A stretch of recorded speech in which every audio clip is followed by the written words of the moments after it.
पहले यूरोपीय देशों तक रूस ड्रोन भेज रहा था, लेकिन अब बॉम्बर्स और सबमरीन भी नाटो देशों तक पहुंच रही हैं।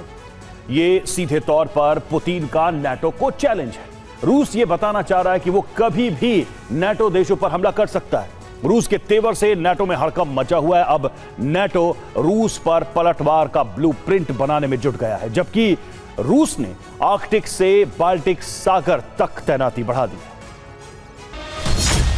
इतना आक्रोश पुतिन का पहले नहीं दिखा, लेकिन अब रूस की एटमी ज्वाला में जलेगा यूरोप।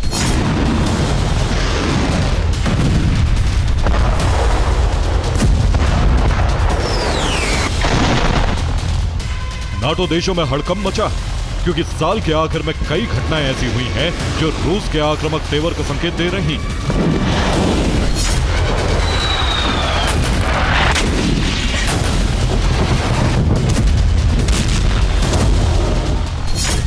पहला संकेत है कि ब्रिटेन के एयर स्पेस पर रूस के Tu-95 बॉम्बर पहुंचे।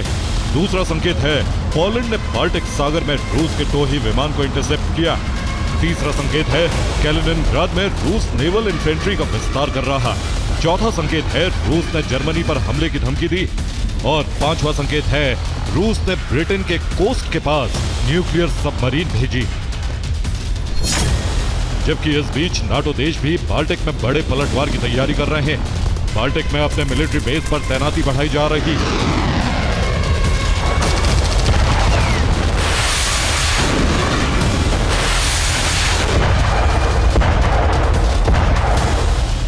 नाटो के टारगेट पर रूस का एटमी बेस कैलिनिनग्राड, इसे लेकर रूस की तरफ से धमकी दी गई।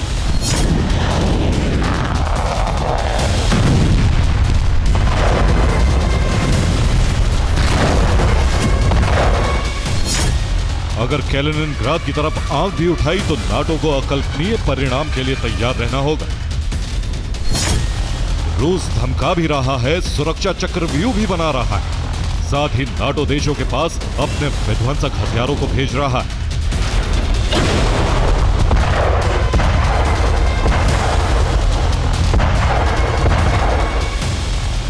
दरअसल ये रूस के प्लान का दूसरा चरण, जिसमें पहले उसने ड्रोन भेजकर सुरक्षा इंतजामों की जांच की। ऐसा अब तक 15 देशों में वो कर चुका। अब रूस ड्रोन के बाद बॉम्बर्स और वॉरशिप सबमरीन पहुंचाकर देखना चाहता है कि यूरोपीय देश किस हद तक पलटवार करते हैं या सिर्फ बयानबाजी करें।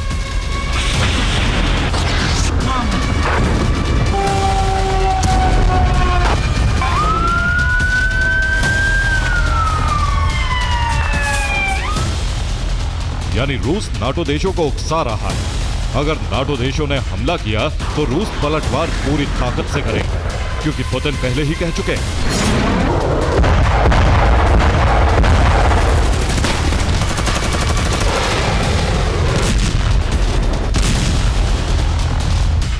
रूस को आत्मरक्षा का अधिकार, और इसी वजह से ऐसा किया गया। लेकिन अब नाटो को सोचना है कि रूस को कैसे रोका जाए, क्योंकि वो बार बार एयर स्पेस और समुद्री सीमा में पहुंचकर सीधा चुनौती दे रहा है।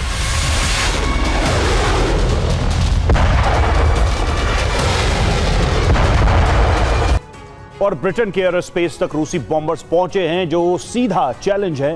बैरेंट्स सी से रूस के उत्तरी क्षेत्र से 2 बॉम्बर्स की उड़ान शुरू की थी, जो आगे नॉर्वेजियन सी में स्कॉटलैंड के उत्तर पश्चिम तक पहुंचे थे। इसके बाद वो नॉर्थ सी से वापस लौटते दिखाई दी। नॉर्वेजियन सी में ब्रिटेन का एयर स्पेस 22 किलोमीटर तक है। इस दौरान यूके के फाइटर जेट ने निगरानी शुरू की थी। दोनों रूसी बॉम्बर्स को 2 यूरोफाइटर से स्क्रैम्बल किया था।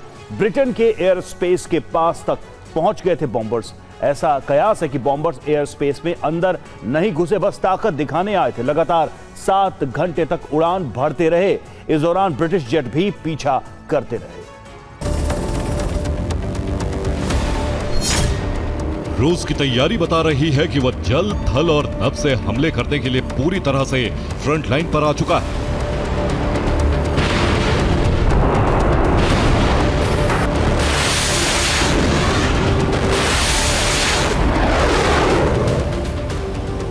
Tu-95 बॉम्बर्स के जरिए रूस ने बताया है कि वो कभी भी यूरोप के किसी भी देश तक पहुंच सकता है।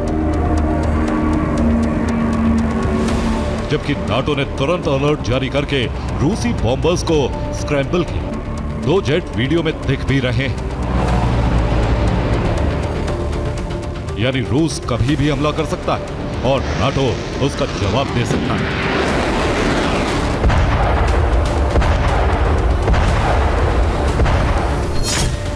तैयारी इतनी भर नहीं, बेलारूस में ओरेशनिक की तैनाती के बाद कैलिनिनग्राद पर भी रूस डिप्लॉयमेंट बढ़ा रहा है।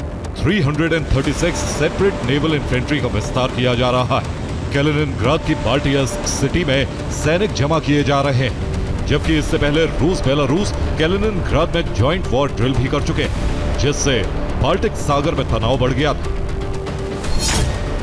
रूस अब सीधे उन देशों को टारगेट करेगा जो यूक्रेन को बारूद सप्लाई कर रहे हैं। उसमें सबसे पहला टारगेट पोलैंड होगा, क्योंकि वहीं से यूक्रेन को सारे देशों के हथियार सप्लाई किए जाते हैं।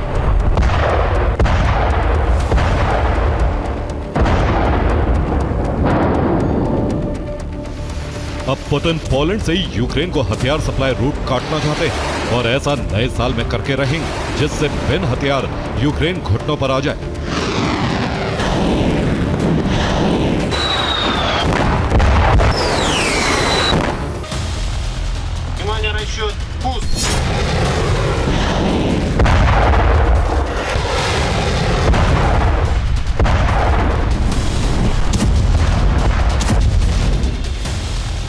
रूस का खतरा इसलिए भी बढ़ रहा है, आसमान से बॉम्बर्स और समंदर में न्यूक्लियर सबमरीन लगातार बाल्टिक में गश्त कर रही।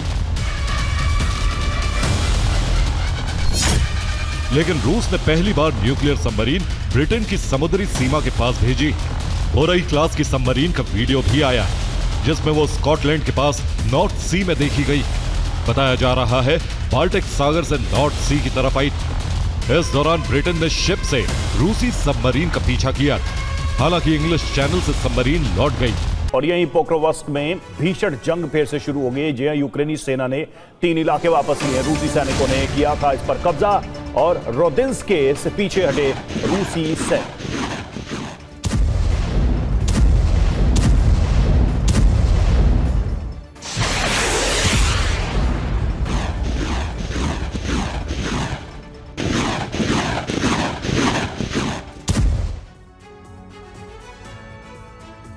रूस भले ही खार्किव को खंडहर बना रहा है, लेकिन भविष्य में ये रूस के लिए कवच बनने वाला है। पुतिन ने यूक्रेनी सेना को लाचार और नाटो देशों की मदद को नाकाफी बनाने के लिए बहुत बड़ा प्लान तैयार किया है। अब खार्किव पर 2 या 4 मोर्चे से हमले करने के बजाय सैनिकों को बहुत बड़े दायरे में फैला दिया गया है। रणनीति ऐसी है कि यूक्रेनी फौज किसी खास जगह पर मजबूती से पलटवार भी करे तो खार्किव में रूस के मिशन को रोका नहीं जा सकता है। 50,000 सैनिक और 70 किलोमीटर वाले इस प्लान की पूरी जानकारी आपको इस रिपोर्ट में मिलेगी। ऐसी रणनीति की न यूक्रेन की सेना पलटवार कर सके और न ही खार्किव में बाहर से यूक्रेनी बैकअप फोर्स दाखिल हो सके।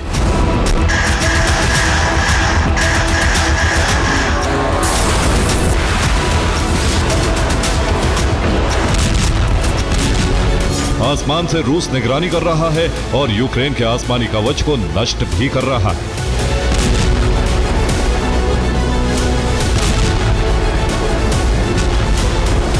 यह खार्किव की मौजूदा हालात का छोटा सा ट्रेलर है।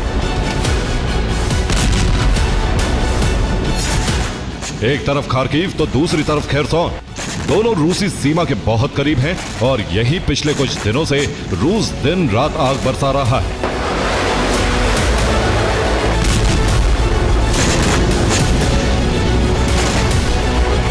भीषण जंग के बीच यूक्रेन से बेहद कम तस्वीरें आ रही हैं,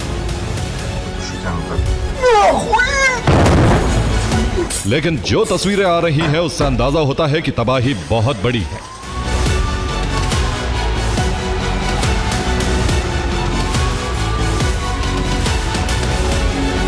रूस की सेना को बैकअप देने के लिए रूसी फाइटर जेट दिन रात उड़ान भर रहे हैं।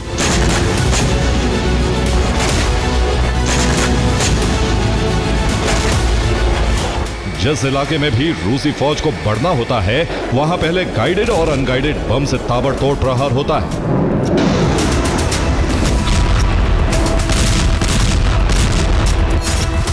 एक और सबसे अहम इलाका है ओडेसा। यानी इस वक्त रूस खार्किव, खेरसोन और ओडेसा के साथ जेपोरीजिया, इन 4 जगहों पर जबरदस्त हमले कर रहा है।